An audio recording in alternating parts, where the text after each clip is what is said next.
Got a package in the mail yesterday. I went to my P.O. box, and you know, in that little cards in your P.O. box, you get all excited. And yeah, there was a card in my P.O. box, and I've been talking about starting to do reloading videos. I used to reload like 4 years ago. I don't do it anymore, but I got to get the equipment to reload, and it's pretty friggin' expensive. I mean, by the time you get done paying for it, it's almost the price of a decent firearm. You know what I'm saying? You gotta have the powder scale. You have to have the little pad for lubing up your brass. You have to have the dies for all the different calibers. That's what's a lot of money, is the dies. And you got your dies, and then you got your carbide dies. And someone was nice enough, I guess he either overheard me saying it, or saying I was thinking about reloading again, and he sent me 45 caliber carbide dies, RCBS. RCBS are probably some of the nicest dies that are made. As a matter of fact, RCBS probably makes one of the best quality reloading systems, and they're expensive. I had an RCBS single stage press. Now, if you don't know what reloading's about, a single stage press can load and complete one round at a time. Okay?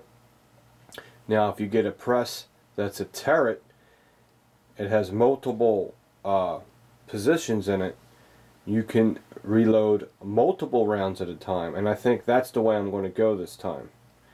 You have, man, it's been so long, I'm trying to think of all the brand names. Lee's like the lower end reloading equipment. I don't care for the Lee. I mean, it's not bad stuff, but knowing there's better stuff, I'd rather just put the extra money out and get the better stuff. So I'm going to go with RCBS, and there's a bunch of other brands that make like really good stuff, but RCBS is definitely one of the top-notch ones. If you can't afford it, Lee's a good way to go. They're a lot cheaper. Their dies are cheaper. As a matter of fact, I like Lee's. I like the Lee's dies, the style of their dies. They're real easy to use. I will say that. But RCBS is like, it's just more industrial strength. It's very professional stuff. And if I start doing this, I will do videos on it. There's all different kinds of gunpowder. You have your pistol powders, you have your rifle powders, and they're totally different from each other. Your rifle powders are very coarse powder, and your pistol powder is a little bit finer. Then you have unique. You have 231 ball powder. There's bullseye. There's all different kinds of brands and types. And what you do is you look at a chart. You go by a chart. It tells you, you know, if you're loading 9mm, it tells you how many grains to use, what kind of brand, because all brands are different. One brand might be a little more explosive than the other. One brand of powder might burn faster than the other brand of powder. Like I said, guys, it's been years since I did this, so I think I'm saying everything correctly, because you know, I did it for a while. I loaded from 380 all the way up to 30-06. I mean, I did, and I was okay at it, but I found my loads were kind of light because I was afraid to overdo it, and I didn't want to blow up my gun. You know what I mean? So I think I got some reloads. Here's some reloads. If I ever get a 380 again, we'll go to the range and shoot them off. I reloaded these. Here's some 380 I reloaded. These are pretty old. I keep them in this. You can get these at these are cool for reloads. These containers. I used to get this at Home Depot. I used to put my, you know, I would put all my drywall screws and my all different kinds of wood screws, and I'd have a whole bunch of these. And when I was I still am a contractor, but I'm saying when I was actually in full swing and working, I'd have a whole bunch of these in my truck.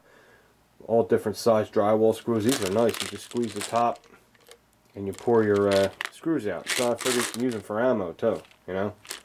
And these are all reloaded. So like I said, if I get a 380 again, I'm sure I will someday, we'll go shoot these off and see how they do. So I reloaded them. I also reloaded some 9mm, which I can shoot off through my Beretta M9. I don't have a lot of them left, but here they are.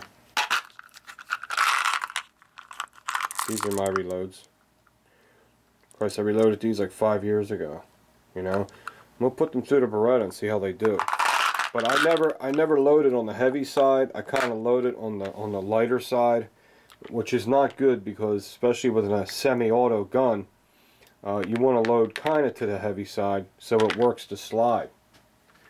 You know, you might start reloading, and all of a sudden, your gun's not operating right. Well, it's not your gun, it's you. You need to reload right. You got to find the right amount of powder that works your gun the best and you shoot accurate with. So it takes a long time to get your reloading system down to a science.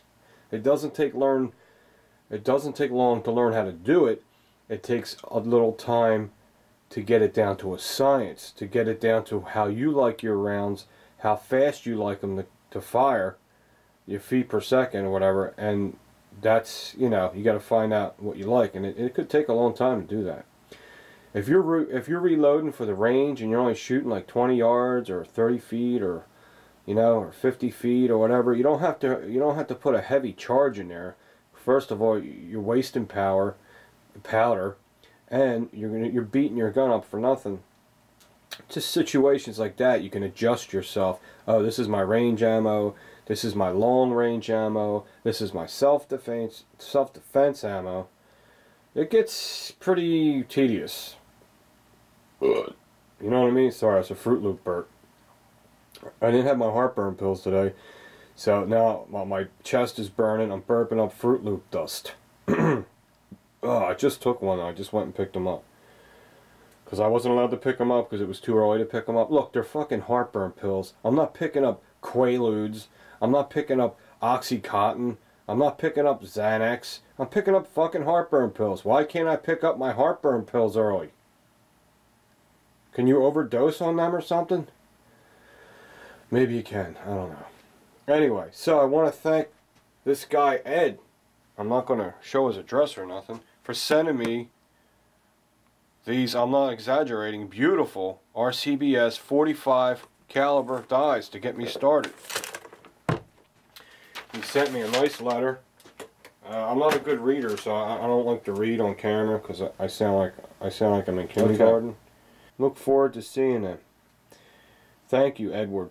Edward sent me these. Edward, I just wanted to show Edward that I did receive these, and I know these ain't cheap, brother. I used to buy these, and I sold everything. My press, everything, see?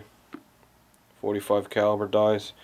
Now how these work is, if I remember correctly, hopefully the YouTube video will be good enough where you won't need the instructions. This is just a chart. Your caliber, your casing, your manufacturing primer, you get your primers, your manufacturing gunpowder, your manufacturing a bullet, which is, you know, and it's just a chart you can keep for your favorite way of loading. Now this one here, this one's for when you resizing the casing, and the casing has a primer in it. This stem will push out the primer. Now I'm telling you, just by looking at that, how I used to do it, that stem needs to be adjusted. It's way up too far. It's only supposed to be 3/16. Stick out 3/16. This is sticking way up. That's how I used to do it. That's how I was taught. And you can adjust it by loosening this nut and backing it down a little. So I'll have to readjust that. Now this one is this is how you Jesus, you bell. It's like you spread the top of the brass out like a bell so you can seat the bullet properly. That's what this is for. It's like a flare inside there. It presses down your brass and then it widens it open a little bit, and then the next step is to seat the bullet. That's what that's for. And then you got the third one, which is probably, I don't know if this is the one that crimps it. It probably your crimping one. Like I said, I haven't done this in a while, so I'm not real accurate on this. Okay. Okay, let's see what this is. See, they give you two types. They give you, this is your seat and crimp die. Now one of these, what it does is it pushes the bullet down into the brass and then it crimps it. So you have one that looks like an ashtray that's shaped like a dish for bullets that come to a point, and then you have one that's flat for flat-headed bullets. So you got everything in here. But like I said, I'm a little rusty with the terminology and stuff because I haven't done it in a long time, but I do remember a lot of it. It's a lot of fun.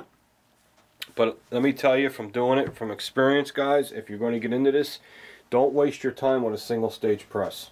Don't even buy it. It's going to get boring. It's going to be tedious. It's going to take you forever just to load 50 rounds. No, don't do it. Because I did it, and I got frustrated with it, and I end up saying, no, I'm going to get rid of this. If I ever do it again, I'm going to get a turret press. You get yourself a turret press, and you can really crank them out. I even reloaded shotgun. I did it all pretty much. Reloaded 12 gauge shotgun. That's cool. That's a whole different system now. You don't use the same system on a shotgun. Okay, so there's your little update with the reloading, the future in the reloading. I don't know when I'm going to get to that, but we'll see how money goes. Everything's money, you know what I mean, man? It's just the way it is with this hobby. This gun hobby is like freaking golf, man. You need $1 million to keep going. So there's my Polytech and my Sig 226 Elite, P226 Elite, and that is such a pretty gun.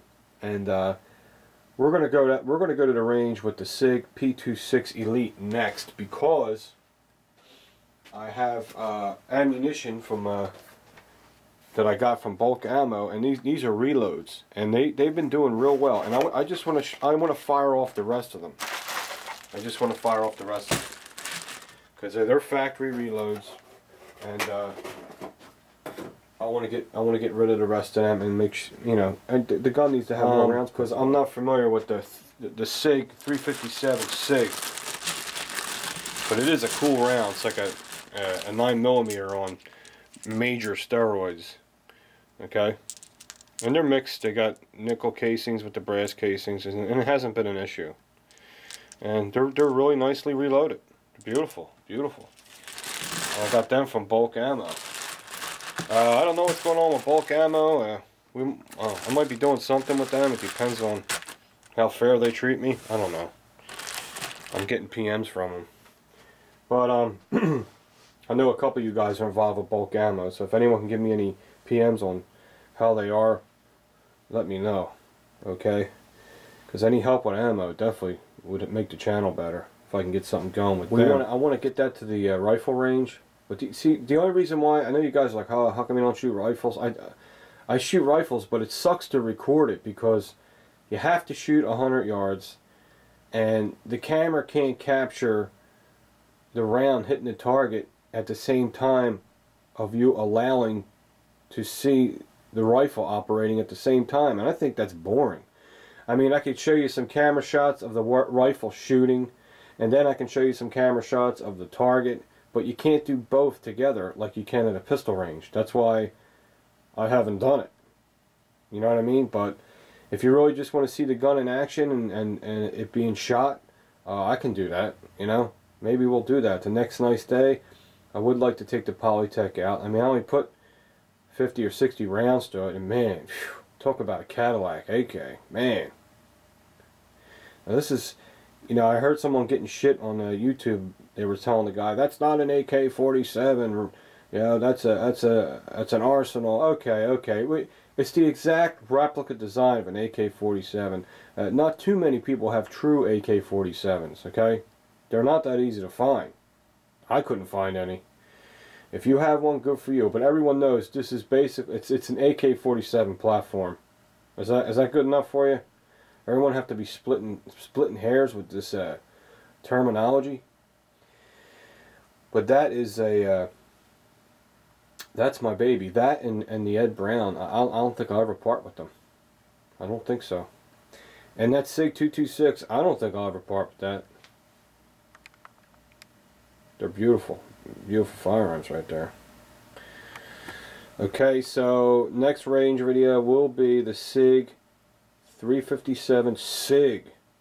I originally got it was a 40 caliber, now it's a 357. I dropped in the barrel and I put maybe 60 rounds through it, or 50 rounds through it, maybe more, I forget. And it didn't have one hiccup. Now, don't misunderstand when I say when you put 50 rounds to a gun it's good to go. When I say that, a lot of people don't listen. When I say that, that is for a basic functionality test. If I buy a gun and I take it to the range and 50 rounds goes through it with no problem, will I carry it? Yeah. Yeah, I will. If I am a competition shooter, is 50 rounds enough to qualify the gun as a reliable gun? I would say on that term, no. Okay, if I shot for a living and I was in shooting sports, no, I would have to put like maybe 300 rounds through it, 400 rounds through it to make sure the gun can take a beating and can fully operate for hundreds and hundreds of rounds and thousands of rounds down the road. I would say about 300 to 400 rounds, I think your gun's pretty much reliable. But for just to carry, for me, if 50 rounds goes through it, I'll carry it, because it's pretty much guaranteed that if you ever did have to use your gun when you're carrying it, it's going to work. But like I said, it's just two different, they're extreme measures on each side of the board. So don't get confused. I don't want you to think I'm contradicting, because I'm not. I know what I mean. Sometimes I just can't explain myself well.